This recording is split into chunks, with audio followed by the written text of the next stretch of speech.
Ayan, tikman natin ang shawang mushi. Ayan yung shawang mushi natin.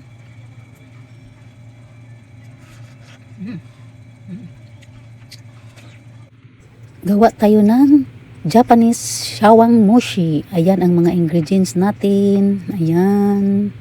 Masarap to pag ting lamig.